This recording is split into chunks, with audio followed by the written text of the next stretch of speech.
Actualité bien fournie à l'approche de la présidentielle au Bénin avec en toile de fond l'hyperactivité de l'opposition qui semble se réveiller de son long sommeil et qui multiplie les déclarations et le chef de l'État, Patrice Talon, imperturbable, qui continue de dérouler son agenda presque au mépris de toutes les requêtes de l'opposition politique. Très attendu, le discours du chef de l'État sur l'état de la nation reste plutôt sans surprise. Rachidi Ojo, journaliste, analyste politique, vous êtes mon invité dans ce tout nouveau numéro de notre émission Entretien Analyse qui abordera également d'autres questions d'actualité, dont notamment les sorties de l'opposition et la prorogation du mandat présidentiel au Bénin. Alors Rachidi Ojo, bonjour et bienvenue. Bonjour, Pissouyo, merci de votre invitation. Je vous en prie. Patrice Talon reste bien collé à ce style de déjà-vu, autant dans le ton de la voix, dans la posture, que dans le contenu qu'il nous livre. Le sempiternel « tout va bien », les éternelles certitudes et que sais-je. Quelle lecture faites-vous, Rachidi Ojo, de ce discours sur l'état de la nation? Ma première lecture de ce discours m'amène d'abord à percevoir ce discours sur l'état de la nation pour le compte de l'année 2020 comme un discours de reddition de compte du mandat de 5 ans que le peuple béninois a confié à M. Patrice Talon à la tête de notre pays. Et c'est pour cette raison que ce discours, il ne pouvait pas être long, en raison de ce que son contenu avait déjà été vidé lors de la première phase de la tournée de reddition de comptes qui a duré 1 mois, que le président de la République a entreprise et qu'il avait conduit dans 60 communes de notre pays. Oui.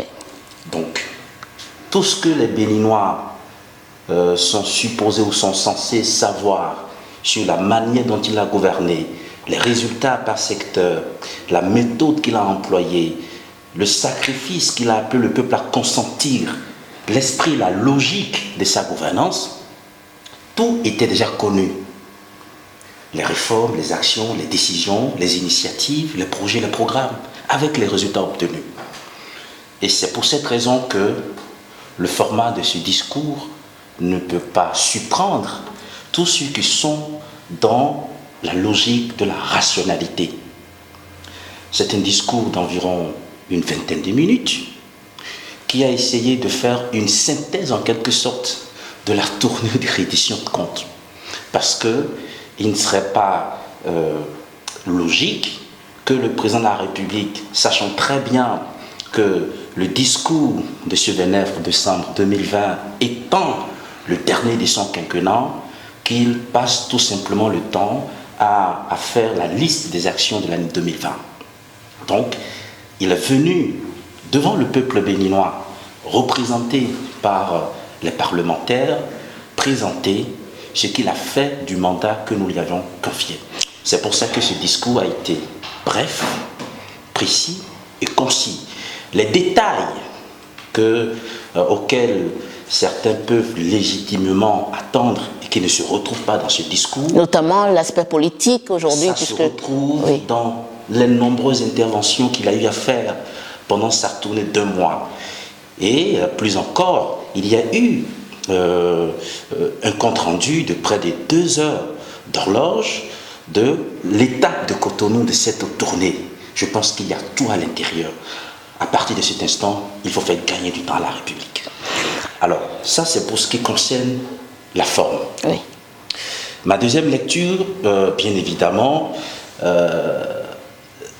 est axée sur le contenu de ce discours, donc le cœur même de cette synthèse et de tout ce qui a été dit. L'élément qu'il faut retenir, c'est le nouvel état d'esprit qui nous habite désormais en tant que Béninois. La mentalité des citoyens que nous avons, la perception que nous avons de notre vivre ensemble, de notre responsabilité sociale et sociétale. Le 22 décembre 2016, Patrice Talon, quand il faisait son premier discours sur l'état de la nation, avait déjà dit que lui, il a la certitude de pouvoir remettre le pays sur le chemin du développement. Même si il doit redouter ou encore peut-être éprouver des difficultés de parcours. Et les difficultés étaient au rendez-vous. Elles étaient de tous ordres, des difficultés politiques, des difficultés économiques, des difficultés sociales. Il y en a partout. Et ce nouvel état d'esprit, c'est en réalité l'ingrédient, la principale ressource qui manquait à ce peuple auquel nous appartenons pour aller au développement. C'est pour ça que l'œuvre accomplie par Patrice Talon en pratiquement 5 ans peut être présentée comme une révolution à la fois psychopolitique et psychosociale. Vous parlez de l'état d'esprit de Patrice Talon ou du peuple? Non, Patrice Talon fait partie de ce peuple. C'est notre état d'esprit collectif. Ce que nous pensons de nous-mêmes, de nos capacités à agir, jusqu'à quel degré nous croyons en nos forces, en nos capacités à induire des changements. Quelle est notre mentalité? Quelle est notre perception du pouvoir? Quelle est notre perception du devoir en tant que citoyen? Et je finis rapidement sur cette question d'état d'esprit avec quelques illustrations pour dire ce nouvel état d'esprit a commencé par Patrice Talon lui-même à travers l'image qu'il a projetée vers l'extérieur en ce qui concerne les rapports qu'il entretient avec le pouvoir présidentiel qu'il exerce. Ce sont des rapports sains. Quand vous êtes dépositaire de l'autorité, quand vous avez une parcelle de pouvoir et que vous n'entretenez pas des rapports sains avec le pouvoir que vous exercez, vous ne pouvez pas avoir un état d'esprit qui permet d'induire le développement. Et ça n'a pas raté. Prenez aussi le Parlement, les parlementaires d'aujourd'hui. Moi, je peux vous dire que les députés de la 8e législature sont des serviteurs de la République comme nous n'en avons jamais connu pour l'Assemblée nationale, à travers la nécessité pour eux, aujourd'hui, de comprendre et de faire avec le nouvel ordre politique et social. D'ailleurs, le chef de l'État les a félicités. Il les a félicités à juste titre, parce qu'aujourd'hui, la fonction parlementaire qui a été dévoyée par le passé à travers des pratiques anormales, des pratiques de corruption a été restaurée. Le député sait désormais que le mandat qu'il exerce est un sacerdoce et qu'on n'est pas député pour s'enrichir, on est député pour servir la République, on est député pour servir la communauté, on est député parce qu'on croit à un idéal de progrès. Et vous allez voir prochainement les bagarres, les déchirements que vous constatez autour des questions de positionnement sur les listes des candidatures pour pouvoir être député n'existeront peut-être plus. Parce que être député aujourd'hui est totalement différent d'être député il y a quelques années en arrière. Donc, le rapport que le parlementaire lui-même entretient avec le pouvoir qu'il exerce est guidé par ce nouvel état d'esprit. Maintenant, les citoyens que nous sommes, les cadres de l'administration, les simples citoyens, notre perception de la responsabilité, du devoir, le rapport que nous entretenons désormais avec le bien public, la manière dont nous respectons les ressources publiques, les limites que nous nous sommes fixées dans un certain nombre d'attitudes et d'habitudes que nous avons cultivées au fil des décennies. C'est ça ce nouvel état d'esprit. Et le développement, ça commence par là.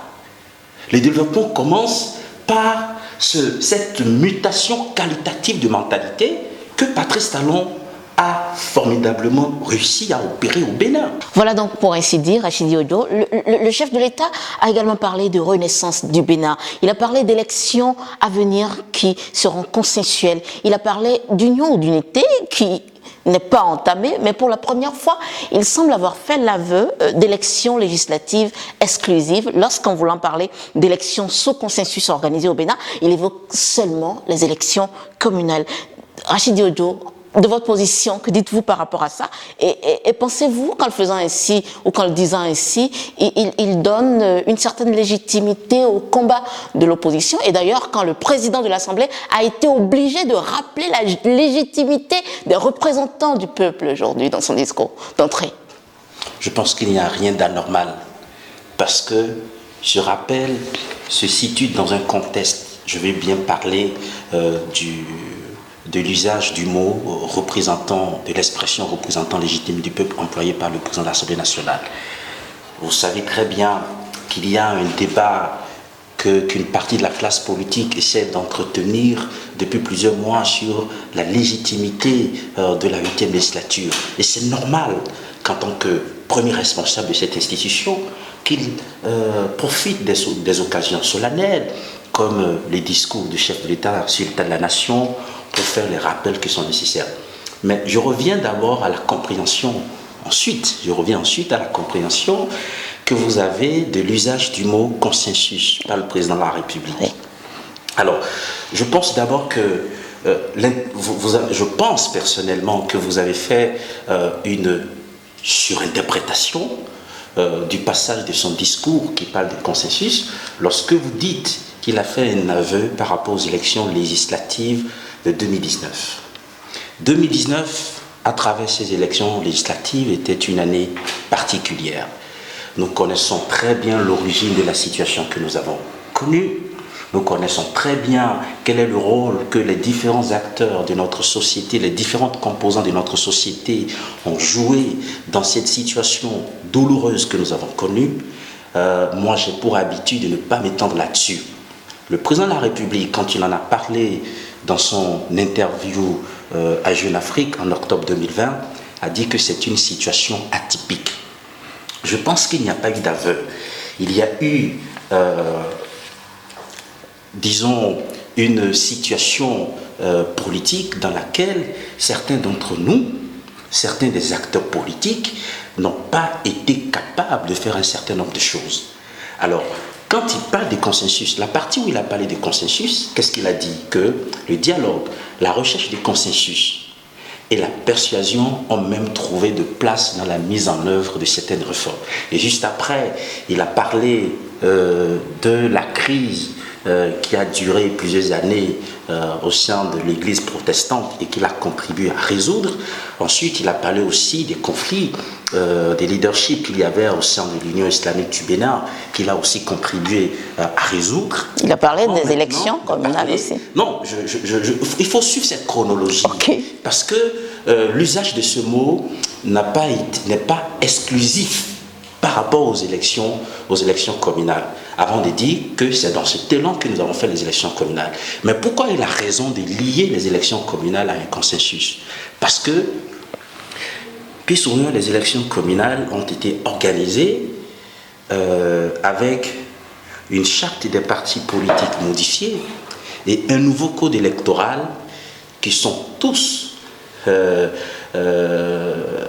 résultats du dialogue politique. Ce qui a fait que, en 2020, pour la compétition électorale, vous avez vu le nombre de dossiers de partis politiques que la Sénat a reçus. Ça n'a rien à voir avec la situation de 2019. Même si, in fine, ce sont 5 partis politiques qui ont participé à cette compétition, qu'au bout du rouleau, ce sont seulement 3 partis politiques qui ont pu satisfaire aux exigences de la loi pour pouvoir avoir des sièges dans les conseils communaux et municipaux. Il est une vérité que ces élections ont été organisées sur la base d'une charte de partis politiques modifiée et d'un nouveau code électoral que l'on peut considérer comme étant des résultats du dialogue politique, lequel dialogue politique a été marqué par le consensus. Moi, je pense que ce n'est pas excessif, l'usage du mot consensus. Et le fait que l'on entend toujours des voix protestataires, des voix contestataires, par rapport à ce qui a été fait en 2020, ne voudrait pas dire qu'il n'y avait pas consensus. Parce que, quel que soit le degré où se situera le consensus, il y aura toujours au sein de notre société des gens qui ne seront pas d'accord, il y aura toujours des acteurs qui vont estimer que leurs revendications, les desiderata ne sont pas prises en compte. Parce que pour moi, personnellement, le consensus n'est pas l'unanimisme. Alors, Rachid Ojo, l'autre remarque, c'est encore une fois ce silence de Patrice Talon sur les requêtes de l'opposition aujourd'hui, dans un contexte où la présidentielle est imminente. Patrice Talon entend faire un consensus de quelle façon, en ignorant royalement ses adversaires en face? Non, parce que vous ne pouvez pas dire que Patrice Talon ignore ses adversaires. Qu'est-ce que vous aurez souhaité qu'ils disent de ses adversaires politiques qui sont dans leur rôle? Vous savez, il y a un scrutin présidentiel qui est en vue. Et les rapports de force politiques s'expriment. Les opposants s'expriment, ils font des conférences de presse, ils disent ce avec quoi ils ne sont pas d'accord. Mais les désaccords de l'opposition sur un certain nombre de questions, sur un certain nombre de sujets, n'empêche pas la République d'avancer, n'empêche pas le fonctionnement de l'État. Bien au contraire, cette expression de désaccord est un signe de la vitalité de notre démocratie. Et ce n'est pas parce qu'ils ne sont pas d'accord qu'ils ont raison. J'espère que vous le savez très bien, que ce n'est pas parce qu'ils ne sont pas d'accord qu'ils ont raison. Et Patrice Talon est allé présenter un discours au peuple béninois. Dans ce peuple béninois, il y a des gens qui sont d'accord avec lui, il y a des gens qui ne sont pas d'accord avec lui, il y a des gens qui ne sont ni à gauche ni à droite. Pourquoi voulez-vous qu'il personnalise son discours en s'adressant à ses opposants? Aborder par exemple la question de la participation réelle, de la quasi-totalité de ceux qui veulent se présenter comme candidats à la présidentielle, n'est pas faire une exclusion. La prochaine élection présidentielle sera une occasion pour le peuple béninois de choisir entre plusieurs projets de société. Tout est dit. Il ne peut pas dire plus que ça dans son rôle de président de la République. L'opposition aujourd'hui demande que le président s'asseye avec le potentiel candidat Patrice Talon qui s'est adressé à la représentation nationale. C'est le président de la République. Et ça, il ne faudrait pas qu'on l'oublie. C'est le président de la République qui a porté des réformes et qui ont changé le système politique béninois aujourd'hui et qui aujourd'hui pose des défis qu'on doit essayer de relever, M. Ojo. Bien sûr, et c'est pour ça que je dis, il ne serait pas décent, il n'est même pas conseillé que dans un discours aussi solennel, que le président de la République se mette à parler de ses opposants. Il aura des occasions de le faire. Peut-être quand on est en train, ça se dit, ça s'entend que oui, Patrice Talon va être candidat. Il y a des Béninois, par centaines de milliers, qui demandent d'être candidats. Il y a des partis politiques qui l'ont déjà désigné comme candidat à la présidentielle. Bien sûr. Quand il sera en train de faire un discours en tant que candidat à la prochaine présidentielle, il pourra dire ce qu'il pense des revendications, des requêtes de l'opposition. Ce ne sont pas les humeurs, les émotions, les perceptions de l'opposition ne sont pas quelque chose qu'il faut transformer en plat de résistance dans un discours sur l'état de la nation. Parce que la République, ce n'est pas que. La République, c'est tout le monde. Et les préoccupations de l'opposition, ne sont pas nécessairement les préoccupations du peuple béninois.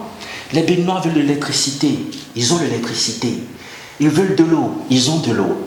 Ils veulent circuler sur des routes praticables, c'est fait. Ils veulent que les rendements agricoles s'améliorent, c'est fait. Ils veulent s'identifier également à certains leaders politiques. Et c'est fait. Parce qu'aujourd'hui, aucun Béninois n'est empêché de s'identifier à quelque leader politique que ce soit.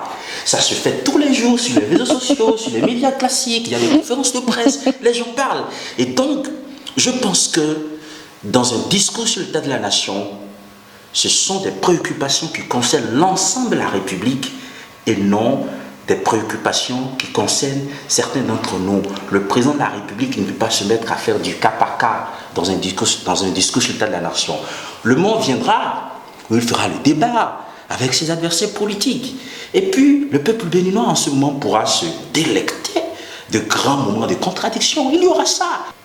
Avant d'évoluer dans le débat Rachid Ojo, sur votre dernière intervention, on ne parle pas seulement que de débats contradictoires, on parle de loi électorale, on parle d'accords politiques. Alors, vous ne pensez pas qu'il serait temps de recalibrer certains préalables pour faciliter la mise en œuvre du consensus, comme il le dit si bien? Lesquels préalables? Depuis le dialogue politique, la République est dans le consensus. Maintenant, si certains acteurs politiques ont décidé de se mettre en marge du consensus, c'est un choix politique. Je peux même dire que c'est un choix stratégique, mais c'est un mauvais choix. Parce que tous les débats qui se font aujourd'hui, toutes les requêtes, toutes les revendications portées par un pan aujourd'hui de cette opposition avaient leur place au dialogue politique. Et à ce dialogue politique, qu'il vous souvienne que sur les 9 partis politiques qui avaient été invités à présenter des délégués, il n'y a que 8 qui aient accepté de se faire représenter au dialogue politique. Le parti FCBE, qui est le principal parti d'opposition qui a participé à ce dialogue politique, a connu des moments très difficiles, justement sur la question de participation ou non de cette formation politique à ce dialogue politique. Il y a beaucoup d'acteurs aujourd'hui qui s'expriment, qui auraient pu saisir l'occasion de la possibilité pour le parti FCBE d'être au dialogue politique et d'aller se faire entendre là-bas. Ils sont en train de se faire entendre avec beaucoup de retard. Parce que ce n'est pas justement le sentiment qui anime quelques-uns d'entre nous qui doit déterminer le chemin que la République doit emprunter. Je suis d'accord avec vous, Rachid Diodio. Et donc, il est à souhaiter tout simplement que, malgré les hésitations, malgré les appréhensions, que tout se passe très bien pour notre pays. Et si je m'en tiens au discours de Patrice Talon, tout se passera très bien en 2021. Récemment, certaines forces de l'opposition, dans une coalition portée, sinon dans un collectif porté par le parti et les démocrates, ont fait une déclaration avec plusieurs réclamations et ils ont mis en doute la crédibilité de la liste électorale. Quelle est la pertinence, Rachid Diodio, en tant qu'analyste, de tout ceci? Et est-ce que, d'ailleurs vous l'avez dit, est-ce qu'il devrait continuer dans cette posture-là Donc, Pisfouillon, oui. Je ne suis pas consultant pour l'opposition en stratégie politique, quand bien même c'est mon métier. Et donc, je ne pense non plus que j'ai le droit de juger les revendications de l'opposition. Elle est libre de demander tout ce qu'elle veut. Elle peut même demander aujourd'hui que Patrice Talon soit plus président de la République. C'est ça la politique. Elle peut même demander demain la démission du président de la République. C'est ça la politique. Elle peut même demander demain qu'on dissolve le Parlement. D'ailleurs, on a entendu ça par le passé, c'est ça la politique. Mais ce n'est pas parce que des demandes sont faites qu'elles doivent être systématiquement suivies d'effets ou d'échos. Si la réponse à apporter à ces requêtes-là dans le sens de la satisfaction de l'opposition n'apporte pas satisfaction à l'ensemble des Béninois, ne préserve pas l'intérêt général, ne préserve pas notre mieux-être collectif. C'est de ça qu'il s'agit. Donc, je ne pense pas que j'ai le droit de juger de la pertinence ou non des requêtes, des demandes de l'opposition. Je constate tout simplement qu'elle fait des demandes. Il faut observer, il faut suivre.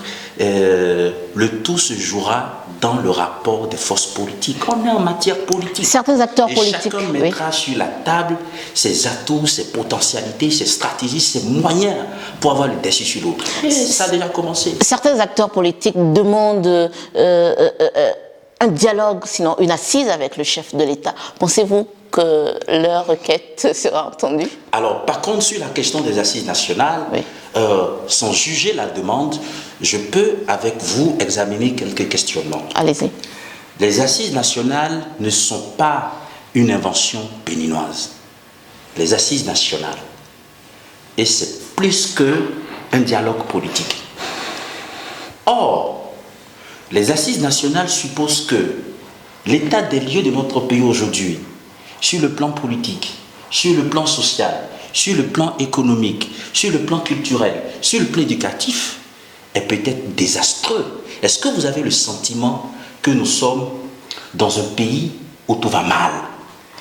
Est-ce que vous avez personnellement le sentiment que nous sommes dans un pays qui vit une situation critique, une situation précaire, une situation déplorable, qui vit des convulsions douloureuses qui peuvent nécessiter des assises nationales? Je pense que non.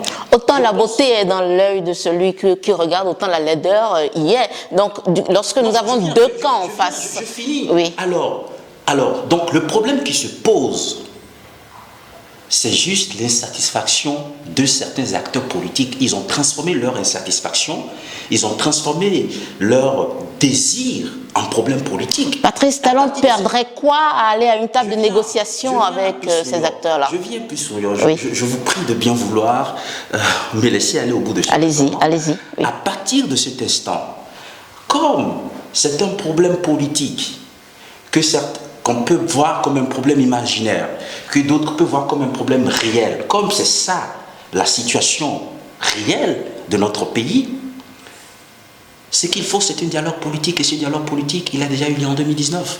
Donc, il faut qu'on avance, c'est tout. Les assises, vous demandez, est-ce que les enseignants aujourd'hui sont portés à demander des assises nationales? Est-ce que les agents de la santé veulent des assises nationales? Est-ce que les si on appelait ça table de négociation? Alors, là, je pense que vous êtes en train de venir, qu'il commence d'abord, que l'opposition commence par faire un rectificatif lexical.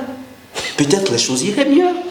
Parce que quand vous parlez d'assises nationales à un gouvernement qui est en place, le gouvernement, depuis 5 ans, qu'est-ce que je fais? Si on me demande des assises nationales, ça suppose que depuis 5 ans, je n'ai rien fait. Ça suppose qu'il y a des problèmes graves. Je ne pense pas que ça soit le sentiment du président de la République, je ne pense pas que ça soit le sentiment des membres du gouvernement, et je ne pense pas que cela soit le sentiment de la majeure partie de notre peuple. C'est assurément le sentiment de quelques acteurs politiques. Malheureusement, leurs sentiments ne peuvent pas se transformer en loi ou en chemin à emprunter. Mais je vous réitère quand même ma question. Est-ce que, à une table de négociation, Patrice Talon accepterait de participer? Table de négociation par rapport à quoi? Ils veulent des accords politiques. Des accords politiques. Non, il faut soulever les sujets. Parce que quand vous dites table de négociation, par rapport à quoi? Et là, on pourra faire le débat.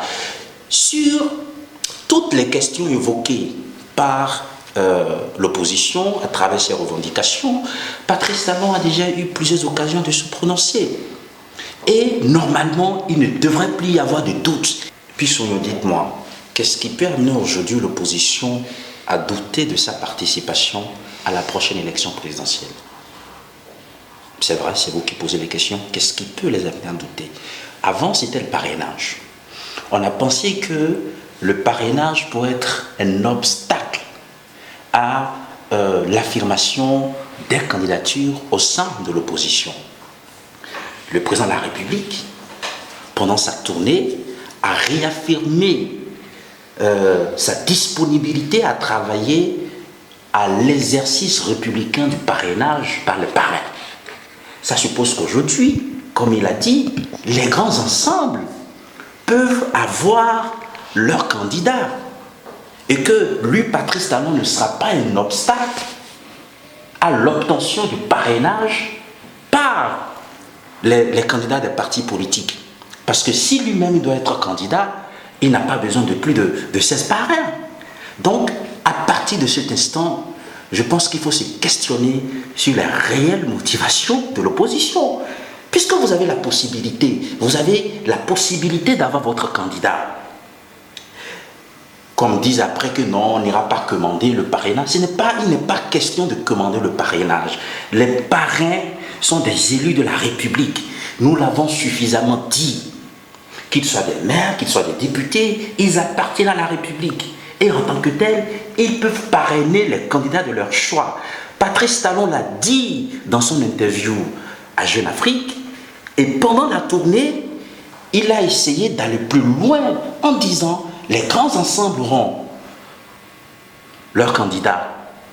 qu'on ne pense pas que Patrice Talon donnerait des consignes à X ou à Y pour que les parents refusent de parrainer les candidats de l'opposition. Donc, je ne vois plus là où se situe le problème. Mais, comme on l'observe souvent en politique, une opposition qui prend conscience de ses faiblesses et de son incapacité à réaliser l'alternance trouve toujours des problèmes. Et nous y sommes. Alors, Achille Odio, nous allons aborder la dernière ligne droite de cette émission. Nous allons parler de la prorogation du mandat présidentiel. Alors que le porte-parole du gouvernement parle de conséquences collatérales dues à l'organisation plus performante d'élections au Bénin, l'opposition crie à un rallongement du mandat et aujourd'hui, c'est toute une polémique. L'heure après l'heure n'est plus l'heure, encore plus jour après jour. Achille Odio. Pas en droit. Parlons-en. Et je sais que je parle à quelqu'un qui est très averti, puis Sourio, parce que vous êtes très averti des questions juridiques. Et donc je suis très à l'aise quand je vous dis pas en droit. Le tout dépend de ce que les tests constitutionnels, législatifs et réglementaires de la République ont prévu. Alors sur cette question, oui. Mon analyse va s'articuler autour de 2 points. Le premier point, Oui. c'est le point juridique. Sur l'aspect juridique de la question, Oui. Il ne faut pas s'attendre à ce qu'il y ait d'accord. Ce sont 2 doctrines, ce sont 2 écoles, ce sont 2 philosophies qui vont s'affronter.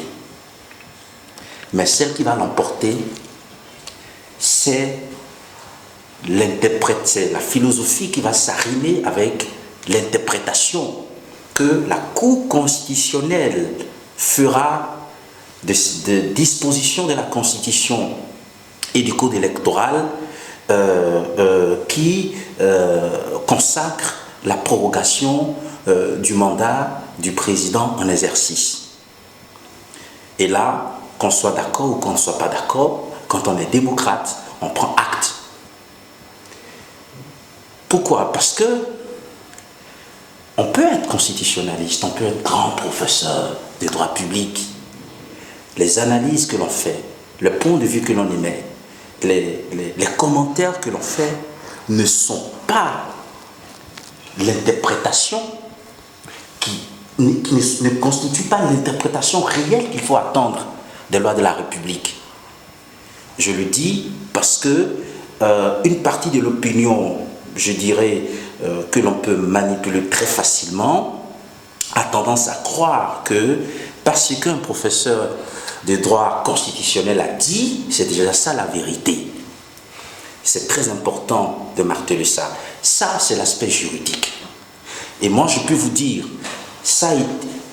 la question a été suffisamment explicitée. Ceux qui ne veulent pas comprendre ne comprendront jamais. On n'a pas augmenté, on n'a pas prorogé le délai du mandat du président de la République de façon indéfinie. Il y a eu des objectifs qui ont été fixés pour 2026 de façon consensuelle. Pour pouvoir être au rendez-vous de 2026, il y a un certain nombre de choses à faire en 2021 et en 2023. Oui. D'où la nécessité de permettre au président qui va être élu en 2021 de prêter serment le 4e dimanche du mois de mai. D'où la nécessité de faire en sorte que les députés qui seront élus en 2023 aient un mandat de 3 ans au lieu de 5 ans, désormais. Maintenant, le débat politique, oui. Et c'est ça qui m'intéresse le plus. Les jours supplémentaires sur le thème du président de la République. Prenons d'abord 2 cas de figure. Patrice Talon. Patrice Talon n'est pas candidat. Première hypothèse. Si Patrice Talon n'est pas candidat, politiquement, qu'est-ce que les quelques jours qui se sont ajoutés au 5 avril 2021 lui apportent politiquement? Qu'est-ce qu'il n'a pas pu faire depuis le 6 avril 2016 et qu'il fera en quelques jours entre le 6 avril 2021 et le 23 mai 2021? Dans la logique. Pour quelqu'un qui a eu autant de semaines, autant de mois, autant d'années pour travailler, qu'est-ce que ces jours-là vont lui apporter politiquement? Rien. Deuxième hypothèse, Patrice Talon est candidat. S'il est déjà candidat, pour un président comme Patrice Talon, qui a les moyens politiques et stratégiques de sa réélection, qu'est-ce que les quelques jours qui s'ajoutent au terme du mandat de 2021 lui apportent politiquement lorsqu'il sait que quand il sera réélu, il sera là encore jusqu'en 2026? Est-ce qu'il a besoin de ça pour réaliser un objectif? La réponse est non. Donc, cette prorogation n'est d'aucun intérêt politique, d'aucune utilité politique pour Patrice Talon. Venons maintenant à l'opposition. Là, on va prendre une seule hypothèse, parce que je ne veux pas croire que l'opposition n'aura pas de candidat. Je veux que l'opposition participe à l'élection présidentielle. Je souhaite.